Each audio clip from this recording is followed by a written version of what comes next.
Friends, welcome to my channel Ronita's creation. তো আজকে একটা অন্য রকমের ভিডিও। আজ যাচ্ছি ভাইয়ের আইবুড়ো ভাত খেতে একটা ননদের বাড়ি। তো আমাদের বাড়ি থেকে একটু দূরে, ওই গাড়িতে 45 থেকে 50 মিনিট টাইম লাগে। তো সবাই মিলে যাওয়া হচ্ছে। রায়দিঘি জায়গাটার নাম। তো বেশ সুন্দর জায়গা। আর ভাইয়ের সাথে সাথে আমাদের সকলেরই আইবুড়ো ভাত হচ্ছে, যেখানে যেখানে যাওয়া হচ্ছে সব জায়গাতে একসাথেই যাওয়া হচ্ছে।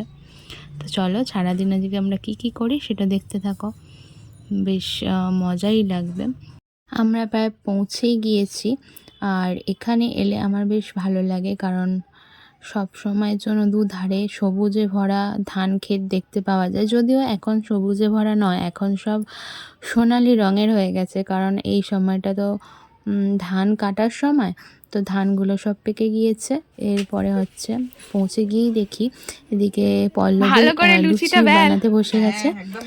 আর সব রান্না বান্না আজকে ওই করেছে। পল্লবী বেশ ভালোই রান্না বান্না করতে পারে। আর এটা হচ্ছে করবী, পল্লবীর বোন। করবী একটু বেশি লজ্জা পায় সকলের সাথে কথা বলতেও, আর ভিডিওতে তো লজ্জা পাচ্ছে। আর এই হলো আমার দিদি। তো দিদির এটা দুটো মেয়ে আর একটা ছেলে। তো আজ এই দিদির বাড়িতেই আইবুড়ো ভাত ভাইয়ের, কিন্তু গিয়ে মনে হচ্ছিল না যে আইবুড়ো ভাত, মনে হচ্ছে শীতকালে আমরা পিকনিক দোলনায় দুলছে। হ্যাঁ, দুলে না আর কদিন। হ্যাঁ, ও মানত করেছে, ওটা মানত করেছে, বিয়ের সময় একবারে কাটবে। আপনার কি বক্তব্য বলুন?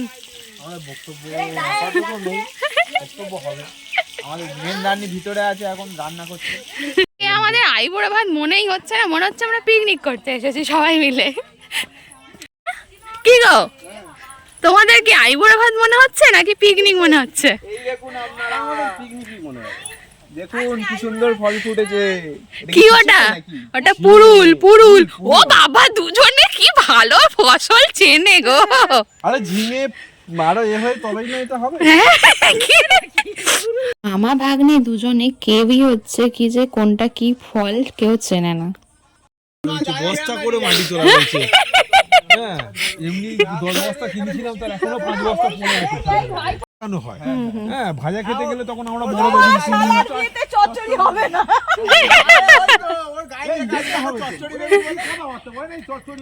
চাষবাস দেখলে কারই না ভালো লাগে বলুন? তো আমাদেরও সেম মনে হচ্ছিল এটা নেব ওটা নেব। আর এখানে জামাইবাবু বলছিল যে এখানের মাটি খুব ভালো। তো আমি তাই বলছিলাম, মাটি কি নিয়ে যাবে বস্তায় করে? কিছুটা ঘুরে আসার পর আমরা এবার খেতে এসেছি।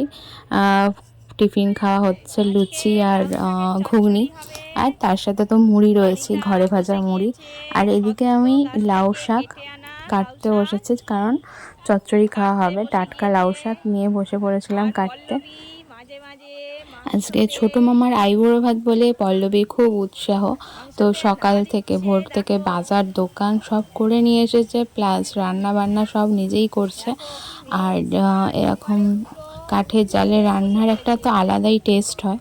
তো যার জন্য আমার এখানে সমস্ত কিছুই যেন মনে হয় অন্যরকম খেতে লাগছে, সে আমরা বাড়িতে যতই ভালো করে রান্না করি না কেন। আর এখানে ধান কাটা হয়ে গেছে কিছুটা, আর ধান ঝাড়াইও হবে, সেটাও দেখাবো অবশ্যই তোমাদেরকে। এই মানুষটি হচ্ছে আমার ননদের শ্বশুর মশাই। তো এনার কত বয়স হয়ে গেছে, কিন্তু যেহেতু গ্রামের মানুষ, তো এনাদের মধ্যে এখনও সেই স্ট্রংনেস রয়েছে। তো আমাদের শহরের দিকের মানুষেরা তো এত স্ট্রং হয় না, গ্রামের দিকের মানুষেরা।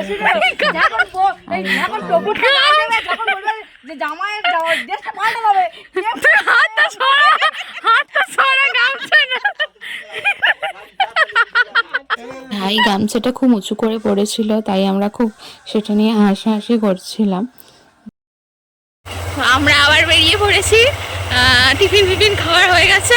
এবারে বেরিয়েছি স্নান করতে, গাড়ি নিয়ে অনেকটা দূরে পুকুরে স্নান করতে যাওয়া হচ্ছে। যদি আমরা করবো না, অনির্বাণের ভাই করবে।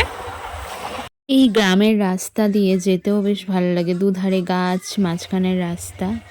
যখন ধান চাষ হয় এই জমিগুলো পুরো সবুজ হয়ে থাকে, কিন্তু এখন যেহেতু ধান অনেকের উঠে গেছে, কারোর কারোর উঠবে, তো তার জন্য একটু কীরকম ফাঁকা ফাঁকা লাগে। যখন প্রথম ধান বের হয় সেই সময় কিন্তু দেখতে আরও বেশি ভালো লাগে।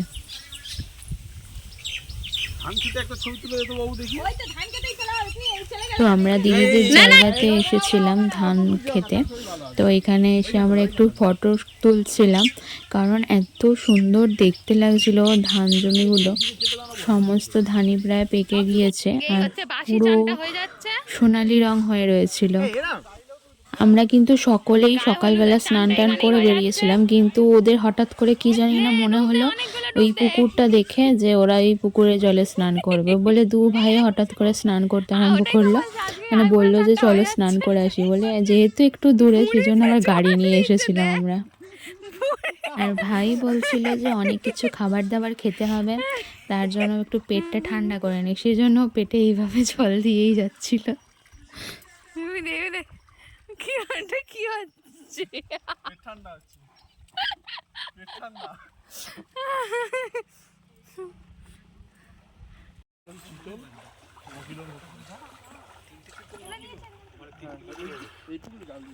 ঠান্ডা জল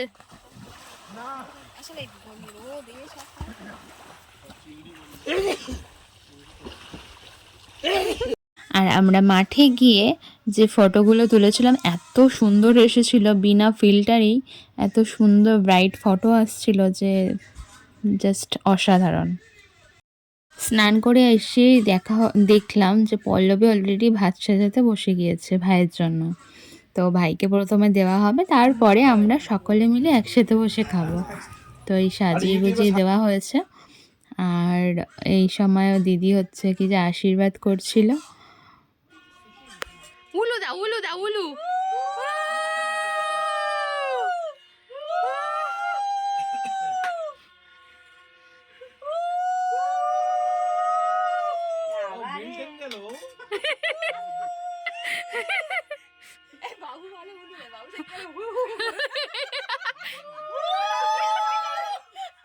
যেন শিয়াল ডাকছে। উলুটা দে উলুটা সুন্দর ভোজটা শুরু করো, তোমার জন্য অপেক্ষা।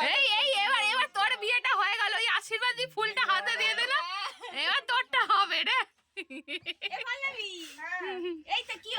তো আমরা এখন ফাইনালি সবাই খেতে বসেছি। সবাই লাইন দিয়ে খেতে বসা হয়েছে। হ্যাঁ দেখবে তো মামা শুধু একদিকে হয়ে গেল, ভেতরে একা একা। তাই তো সে একা। বাবু দেখবি তো কেমন হয়েছে রান্না, রিভিউটা দাও। খুব সুন্দর হয়েছে, দুর্দান্ত দুর্দান্ত। সব বসে আমরা দেখছিলাম ধান ঝাড়ছিল। এটা দিদির যা আর ভাসুর হয়, তো ওনারা ধান ঝাড়ছিলেন আর আমরা বসে বসে দেখছিলাম। আজকের ভিডিওটা এতটাই। আর যদি ভালো লাগে একটা লাইক করবেন, আর চ্যানেলের নতুন হলে সাবস্ক্রাইব করে পাশে থাকবেন। তো আজকের মতো টাটা, দেখা হবে অন্য ভিডিওতে।